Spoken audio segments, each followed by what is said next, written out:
How many times have you heard from your administrators, you must try forming better relationships with your students?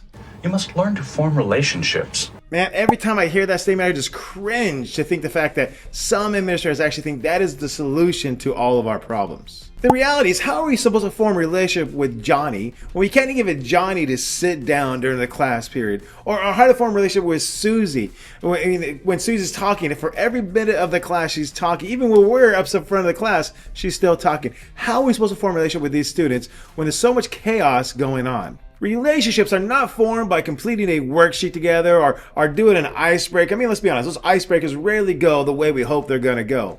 So if you don't form relationships that way, how do you form relationships? And I've been thinking about this question a whole lot. I've been teaching 20 years. And I'm going to tell you right now, here's what I do in my class to build those relationships and that bond with those students.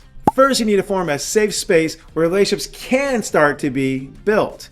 And what that means in your classroom, you need to create an environment, a classroom structure that is consistent, a classroom structure that is safe, and a classroom structure that is supportive. And forgive me for even saying this, but a classroom environment that is even predictable. I mean, you think about it. I don't know what kind of students you have, what kind of clientele kids you have, but a lot of my kids are going through a lot of issues. They have a lot of issues, going through a lot of stuff at school as well as at home. And when life is chaotic, when life is going out of control, to have a place, a classroom that they can go to, that they can not only feel safe in, but they can kind of predict what's going to happen. There's some sort of consistency to it.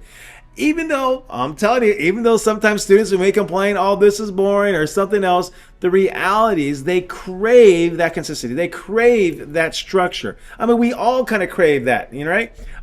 So first thing I do is create a safe space. And the way you do that is by having your classroom being very predictable, consistent, and overall just a place where students can kind of breathe a little. So how do you do that? Well, the answer is this. You got to become an expert at classroom management. You need to have that dialed in. I think many teachers, administrators, and other people out in the education field have it backwards. They believe that the key to good classroom management is forming relationship with the students. Now, don't get me wrong. Relationships are important, and that's kind of what this video is about. But it's actually the other way around. The way you form good relationship with students is by having great classroom management. By having great classroom management, you can control the environment of the classroom. Once again, back to that safe, predictable, all those things.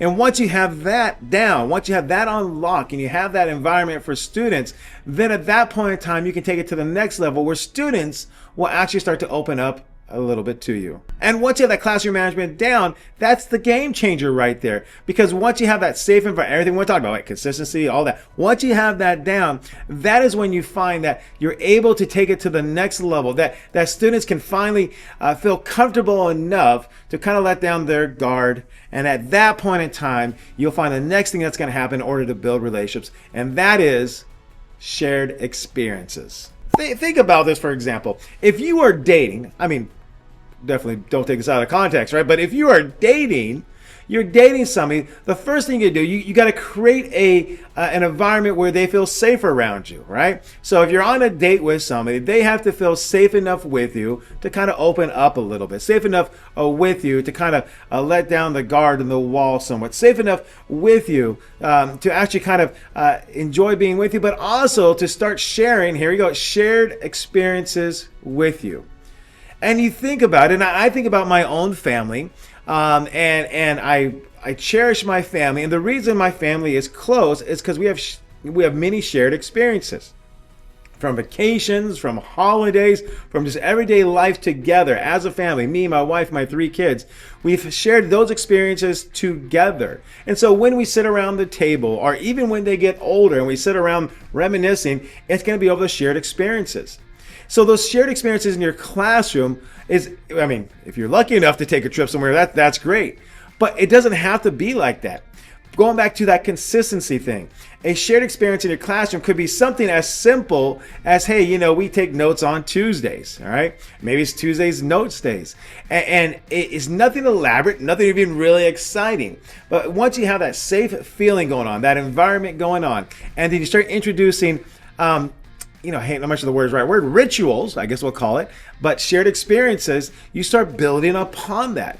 And then what's going to happen? I'll give you an example in my class. At the end of the year, we'll kind of reflect upon what we did, and they'll be like, "Oh, you remember when we did that escape room? Oh yeah, I remember that. I remember that. Or remember those notes we had? Remember we had that one discussion? Oh yeah, or that Socratic seminar." And so we can reminisce about things we did throughout the year. Now, once again, they're nothing terribly exciting, but there's something we share together as a class. So the second thing would be shared experiences. The third thing would be to show a true interest in your students. Now, it sounds a lot easier said than done, and we all are interested in our students are, but sometimes we feel overwhelmed by the job. Sometimes we feel overwhelmed by life. And to actually have that space in us to actually give it to our students, it's a hard ask many times for us teachers. But that is where you're going to find the joy of teaching. That is where you're going to find the joy of teaching and the joy of just being around the students. Now, there's going to be some students that are going to drive you nuts, but there are these students that are just going to make it all worthwhile. And so, going through our steps again, right? Going through the beginning. You got great classroom management. So the classroom's a safe place. At that point in time, you guys as a class can have shared experiences together. Just everyday things in the class that are somewhat predictable. But then what you're going to find is once you have those two things that are in, students are going to start opening up to you. And they're going to share things with you that they normally wouldn't because of the culture, because of the environment that you created. Let me give you an example. This is this year, and I'm loving so far what's going on this year in my class. One student, he came to me a couple weeks ago, and he said, "Hey, during the break, my mom's going to sign me up for a business class." I'm like, "A business class? Is that something you really want to do?" And he said, "Yeah, it actually is something I want to do." And I go, "Really?" He goes, "Yeah." And I go, we need to talk. And so after that, the following days, and since then, him and I have been talking. He's coming in at lunchtime a couple of times. We talk about business, talk about my YouTube channel, talk about what it means, and we go through all different Dave Ramsey and Robert Kiyosaki and all this stuff. And over one of the other breaks here, or one of I think it's a weekend or a couple of the Thanksgiving break, after our conversation, he actually went out, hustled, and he earned about $40. I think it was $20 or $40, all from our conversation, right? But we never would have got to the point if I didn't lay the foundation for the entire class. And so he was able to share that with me. And of course, because he shared with me, and I was just interested in what he was talking about, and to him as a young man as well, we created that relationship that took it to the next level. And to know that I have some sort of influence upon him to actually the point where he's actually interested in something beyond what's the normal curriculum, that is amazing. So I love that thing going on, that relationship with that student so far. And here's another one. I have a young lady in my class, and one day she comes to me and she goes, "Hey, I always see her in class. She's always doodling, and she's always writing something." And at first I was gonna "Hey, you can't be doing that class," but then I realized she's doing that and she's doing all the work. She's not missing anything. She's with it. She's smart. And she's able to multitask. And I'm like, well, if she can do that, more power to her. And so one day we started talking, and I asked her, "I see you drawing, writing," and she's talking about how she's writing a book. I'm like, "Oh, really?" I said, "Hey, if you don't mind, I'd love to see what you're, writing." And so she says, "Okay, I'll send it to you." And I was expecting middle school, 8th grade, young lady to send me a book. They're writing maybe a few pages, a short story. She sent me something 80 pages long. 80 pages long. Isn't that incredible? 80 pages. And the writing is great writing. As I'm reading this, I go, "Oh my gosh, I can't believe she's actually the one that created this." And when you think about it, that is some vulnerability. Can I say it right? That is some vulnerability. I'm trying to say. She had to be vulnerable in order to share that with me. So the fact that she shared that with me, it speaks volumes to the culture that we created in this classroom as students and as a teacher.